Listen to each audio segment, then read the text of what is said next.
байцгаана уу? Энэ удаад би та бүхэндээ Омахагийн зөнч хэмээх Warren Buffett гэдэг эрхмийн талаар тодорхой ойлголт, за түүний зөвлөгөө, түүний амжилтын түүхийн талаар хуваалцахаар шийдлээ. Тэгэхээр Омахагийн зөнч Warren Buffett хэмээх хүн бол 1930 онд төрсөн. За хамгийн сонирхолтой нь 6 настайдаа Coca-Cola өвгийнхаа одоо дэлгүүрээс Coca-Cola худалдаж аваад тэрийг тодорхой хэмжээний ашиг нэмээд бусад хүмүүстээ зардаг байсан. За түүний аав бол бас одоо биржийн брокер юм байсан. За ингээ 10 настайд одоо Нью-Йоркийн хөрөнгийн бирж очиж үзэж одоо өөрийнхөө бас мөрөөдлийг биелүүлж исэн гэж хэлсэн байдаг. Тэгээ 6-аас 11 нас хүртлээр бол энэ хүн бас юу хийж исэн бэ? Coca-Cola зархаас гадна одоо сонин сэтгүүл хүргэдэг ажил хийдэг гэсэн. За тэгээд тэндээс олсон мөнгөөрөө дараагийн хөрөнгө оруулалт болох юм. Тоглоомын автомат тоглоом шиг одоо энэ тоглоомнуудыг гудамжинд тавьдаг. За тэгээд тэрүүгээрээ бас мөнгө олдог байсан. Гэх мэтчлэн ерөөсөө энэ хүний анхны хийсэн үйлдэл нь бол одоо худалдаа 8-аас эхлээд дандаа бизнесийн чиглэлтэй юм үйлдэлүүдийг хийдэг байсан. Тэгээд хар багасаа бол энэ хүн бол мөнгө олох бол мөнгө хадгалах, өсгөж үржүүлэх сонирхолтой ийм хүн байна гэдгийг бол бас өөрөө мэдсэн гэж ингэж ярьдаг. За ингээ 11 настайдаа City Service компани одоо хувьцаа $38 худалдаж авсан. За ингээ $27 болтол нөгөөт нь унсан байна. За мань нөхөр бол одоо их төвчөртэй хүлээж байсан. За ингээ $40 хөрөнгөт ашгүй одоо алдагдaltaг боллоо гэдэг зарсан байдаг. За үүний дараа төд бол нөгөө хавцааны үнээр $200 болсон байна. Ингээд эндээс бол Warren Buffett бол юу гэж ойлгосон бэ гэхээр за хавцааны хөрөнгө оруулалт гэдэг бол одоо тэсвэр төвчээртэй хүний хийдэг ажил наа гэж ойлгосон гэж ярьсан байна. За тэгээд тэрээр бол одоо 24-5 настайд бол нэлээд чинээлэг болж гисэн. Ерөөсө дахиж сурыг барья гэсэн бодлого байсан. Тухайн цуглуулсан байсан мөнгөөр бол хангалттай амьдрах харгалзсан байсан. За тэгээд түүний аав бол ятгсан за чи дахиад сурах хэрэгтэй, өөрийгөө хөгжүүлэх хэрэгтэй. Ятгсан байдаг. За ингээд нэг өдөр бол одоо Benjamin Graham гэмээр хэрхмийн бичсэн ухаалаг хөрөнгө оруулалт хэмээх номыг олж унсан байдаг. Энэ бол одоо 1949 он байдаг. За ингээд тэрээр энэ номыг одоо уншаад ерөөс энэ хүнтэй очиж уулзъя. Энэ үний шав болъё гэдэг ийм хүсэл төрсөн. За ингээд 50 онд бол энэ Колумбийн их сургуулийн Benjamin Graham бол профессор багш хийдэг байсан, профессор хүн байсан, академик хүн байсан. Монголын хамгийн өндөр ноён улсаараа нэрлэгдсэн Тамбог групп нь 16 одны компани, 3 хөрөнгө оруулалттай компани, 4 бизнес нэгж, нийтдээ 12,000 гаруй ажиллагчдаагаар бизнесийн салбар бүртээ мандайлан үйл ажиллагааныхын хүрээгээ амжилттай хийсээр байна. Бидний амжилтын нэгэн нууц бол зөв хандлага, гал эрмэлзэл, ур чадвар бүхий ажилтнууд тэднийг байнга хөгжүүлэх хүний нөөцийн бодлого байлаа. Тэгээд очиад одоо уулзаад ингээд Колумбийн их сургууль бол мастрын, эдийн засгийн мастер гэсэн. За ингээд 52 онд төгссөн. За тэгээд тухайн үед бол одоо бас Warren Buffett бол Benjamin Graham-д хэлсэн байна. За одоо би ингээд танд одоо цалингүй ажиллая, таны ажилчид тусалъя.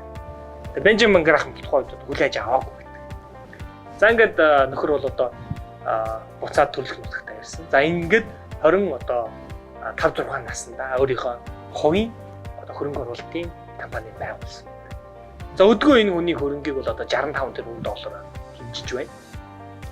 За яаж энэ хүн үнэхээр ийм 65 одоо тэрбум долларын хөрөнгөтэй болж энэ хөрөнгийн зах гэдэг энэ захаас энэ их одоо мөнгийг хөрвүүлж өсгөж үржүүлж ингэж чадаад байна гэдэг энэ асуултанд хариулахын тулд нэгдүгээр түүний одоо сурсан мэдсэн тэр зүйл бол маш их чухал байсан. За юу вэ гэхээр Benjamin Graham-ийн дор одоо Колумбийн сургуульд ингээд суралцж байхдаа тэрээр бол одоо өөрийнхөө өнөөдрийг хүртэл явсан тэр хөрөнгө оруулалт үндсэн философи, үндсэн суурь зарчмаа бол тэндээс олж авсан байдаг.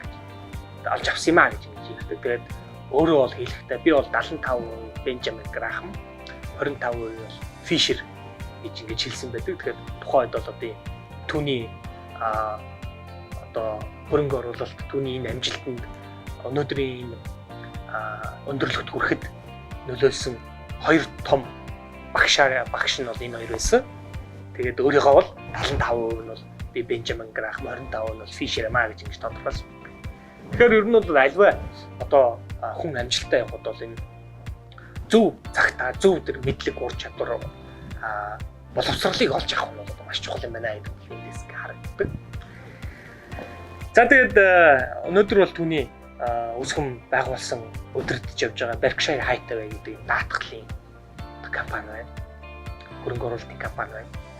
Энэ компанийхаа хувьцаа эзэмшлийн хурлыг бол жил болгоно Nebraska-д 40,000 хүний сурталтай хөл бөмбөгийн талбайд хийдэг. За энэ дээр нь бол одоо Bill Gates ирдэг, том зочдууд ирдэг, тоглодог, найрладаг тийм ээ. Хурлаа хийдэг, ярьдаг, танилцуулдаг.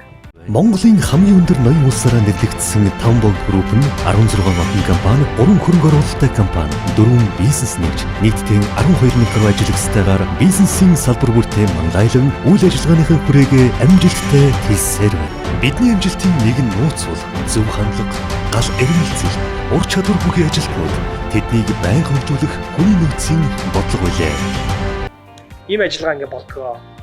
Тэгээ энэ хурал дээр бол хүмүүс тэр хуралд нь одоо яах гэж ирж оролцдог гэхээр Warren Buffett бол хамгийн гол нь өнгөрсөн онд ямар хөрөнгө оруулалт хийв, яагаад хийв, энэ онд ямар хөрөнгө оруулалт хийх вэ, яагаад хийх гэж байгаа гэдэг энэ талаар ингэж ярьдаг болохоор хүмүүсийн хувьд бол чиглэл авах гэж тэнцгийн нөхцөл хөрөнгөний зохицлын нөхцөлийн талаар чиглэл авах гэж одоо энэ хүний энэ хуралд нь ирж одоо зэвсэг тоглолтод ирж судаг гэж бас одоо бичсэн байна лээ. За тэгээд түүний одоо энэ амжилтанд нөлөөлсөн хэд хэдэн дүрм байдаг. За тэгээд тэр дүрмүүд дотроос нэгийг нь та бүхэнд одоо захиж одоо хэлэхэд бол одоо тэрээр бол хизээч битгий одоо мөнгө алдаа гэж хэлсэн. Дүрм нэг бол хизээч битгий одоо мөнгө алдаа. Дүрм хоёр юу вэ гэсэн чинь дүрм нэгийг хизээч битгий мартаарай гэж хэлсэн. Тэгэхээр энэ хизээч битгий мөнгө алд гэж энэ хэлээд байгаа үндсэн санаа нь одоо яг юу юм бэ гэхээр хөрөнгөний зах зээл дээр оролцож байгаа хүмүүс эхлээд айгүй өдөр сэтгэл бодол санаатаа ордог. За би одоо энэ жил 30%, 40%, 50%, 60% одоо чадвал 3, 4, 5 дахин ингээд мөнгө оруулах. Гэт ингээд дандаа ашиг талыг харж ороод байдаг. За тэгээд мэдээж бодит байдал дээр бол алдна дөнгөж хэлж байгаа юм чинь. За тэгээ алдахтаа бүр ингээд алдаглаа зогсоохгүй алдаад л байдаг.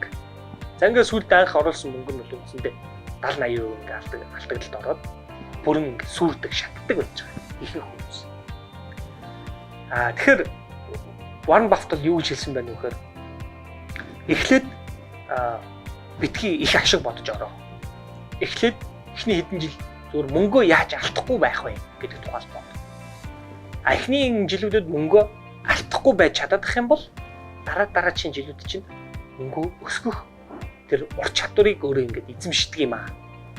Тийм учраас эхлээд мөнгөө битгий алд суралц хөгж дээрээс нь мөнгө алдчих юм бол цаашаа үргэлжлэх боломжгүй болчихж байгаа. Нөгөө гоё бодож исэн хөрөнгө оруулалтын зарчим арилжааны арга аргачлал нөгөө санхүүгийн эрхчлөө хүрэх тэр зам нь өөрөө хаагдаад зогсчихдог. Тийм учраас эхлэлээ зөв тавихын тулд ашигт битгий төвлөр, эхлээд эрсдэлд төвлөр, дээрээс нь аль болох багаар битгий өөрийгөө бүх мөнгө алдах хэмжээнд хүрэг авчирна. Ерөөдөө ингээ мөнгөө ихэнхийг алдчих юм бол таны тэр аян зам чинь маш хурдан хугацаанд дуусчдаг юм аа. Ингээд тоглоомоос гарчд юм аа гэдэг. За ийм санааг бол одоо Warren Buffett хэлсэн байдаг. Монголын хамгийн өндөр ноён улсаараа нэрлэгдсэн Townbound Group нь 16 охин компани, 3 хөрөнгө оруулалттай компани, 4 бизнес нэгж, нийтдээ 12,000 гаруй ажиллагчдаагаар бизнесийн салбар бүртээ мандайлан үйл ажиллагааныхын хүрээгээ амжилттай хийсээр байна. Бидний амжилтын нэгэн нууц бол зөв хандлага, гал эрмэлзэл, ур чадвар бүхий ажилтнууд тэднийг байнга хөгжүүлэх хүний нөөцийн бодлого байлаа. За ингээд энэ удаагийнхаа бичлэгийг түргээд өндөрлөе. Warren Buffett-ийн талаар бичсэн номнууд байдаг. За Snowball, Warren Buffett Way гэх зэрэг энэ номнууд байгаа. Эдрийг бас олж уншуу сонирхолтой.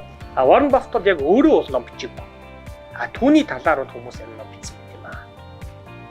За тэгээд та бүхэн бас түүний одоо бичлэгүүдийг, зөвлөмжүүдийг интернетээс уншиж өөрийгөө хөгжүүлээрэй. Баярлалаа.